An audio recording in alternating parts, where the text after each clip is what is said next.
Right now it's summer, so that means that mangoes are in season, and we bought a large box of yellow mangoes, which are personally my favorite.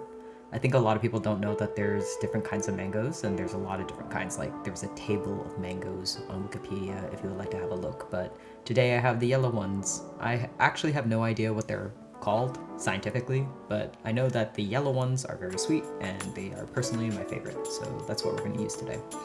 I want to make mango sticky rice today. It's a dish originally from Thailand, but it's very popular throughout all of Southeast Asia and readily available here in the United States at any like Thai or Malaysian restaurant. We actually need to start preparing the rice the day before by soaking it in water. This will make the cooking process a lot faster and make it cook more evenly. So with enough moisture, you won't have the outside of the rice drying out while the inside is barely cooked. So you get nice, even, sticky rice. I'm adding the rice to a glass bowl, then adding water to fully cover it, putting a lid on it, and then I'm gonna actually just let this sit overnight. I did prepare one already so that this video is not just you staring at a rice soaking for 12 hours. I'm preparing a steamer so that we can steam our sticky rice. We're going to want to bring this to a boil before we put the rice into it, so you wanna set this up now. Here I have my rice, which has been soaking for about 14 hours.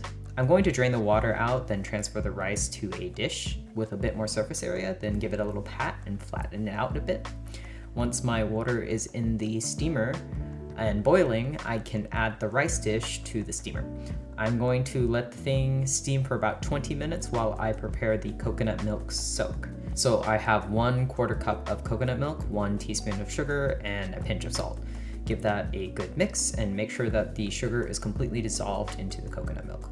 After about 20 minutes of steaming, your rice should be ready to go into the mixture. And while it's still hot, you can scoop it out from the steaming dish into the bowl. Just make sure to be very careful and not burn yourself. Then you want to mix everything so that each grain of rice is nicely coated in the coconut milk soak. We're going to let this sit for about 30 minutes, and in the meantime, you can do the dishes, water your cat, write the script for this video.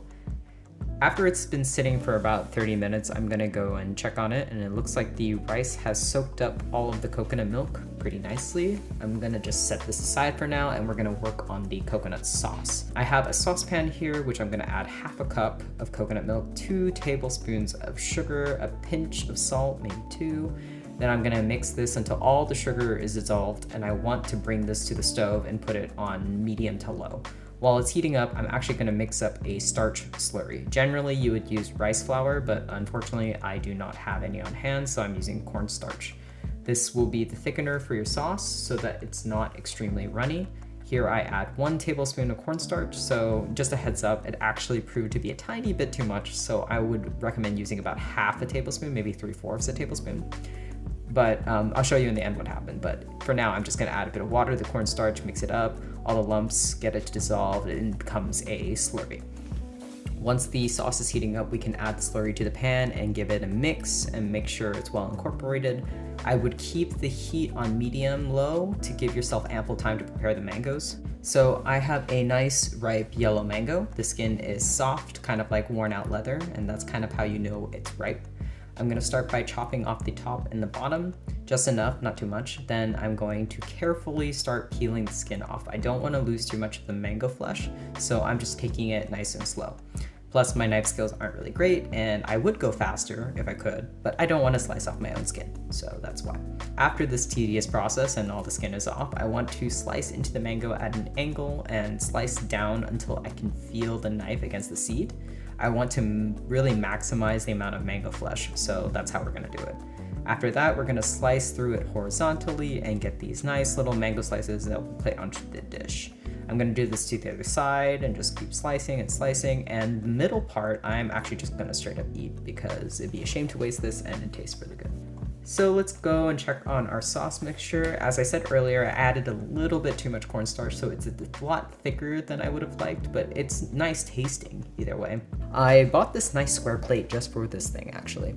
I seriously looked up plating tips on the internet to attempt to do this better because I'm no chef. I barely pass as a home cook. I do not know how to plate things, but this gotta work. So I fiddle around with the rice for a bit, then gently lay my mango slices on there. This high key looks like a fish fillet, but that's okay. I honestly wasn't sure how to go about making the sauce look nice on the plate, so I kind of just went for it, then realized that wasn't exactly the prettiest pour, but hey, it has to work. It's not bad. It's like a solid B minus, but with an A for effort. The real question though is, will my grandma like it? 試下啦。食咁多啊？我唔食得。 No，我哋嚇，我唔食得咁多。我哋一齊食啊！你食下少少先啦，試下先。我食一嚿試下先係咪？ Yeah，啲飯同啲芒果一齊，同啲醬咁樣啊？佢全部都一齊，同啲醬，少少醬，少少飯，少少芒果，呢啲係咩？啲椰汁嚟㗎？椰汁係哦，咁叻啊！依家。唔叻啫。好食。點啊？呢檔啫，呢檔米飯。夠啊。咁可以啊。你覺得點啊？好食。太甜啊，定係太鹹啊？啱㗎啦。啱啊，好。你食過未啊？我未。未食過。嗯。 OK。東南亞人好中意整㗎，即係呢個咩馬來西亞、泰國嗰邊啊。係咯，係依個可能係個泰國餐。係啊，泰國餐。Yeah。OK。 咁得啦。 I think she liked it. Now that Grandma had her taste, I can finish up and give this a try. I like it. The only complaint I have is that the sauce is a tad thick, but that didn't stop me from eating the whole plate. Frankly, not just the whole plate, I actually ate the other plate too. So, thank you for watching. Now I get to do some dishes and clean up. Bye-bye.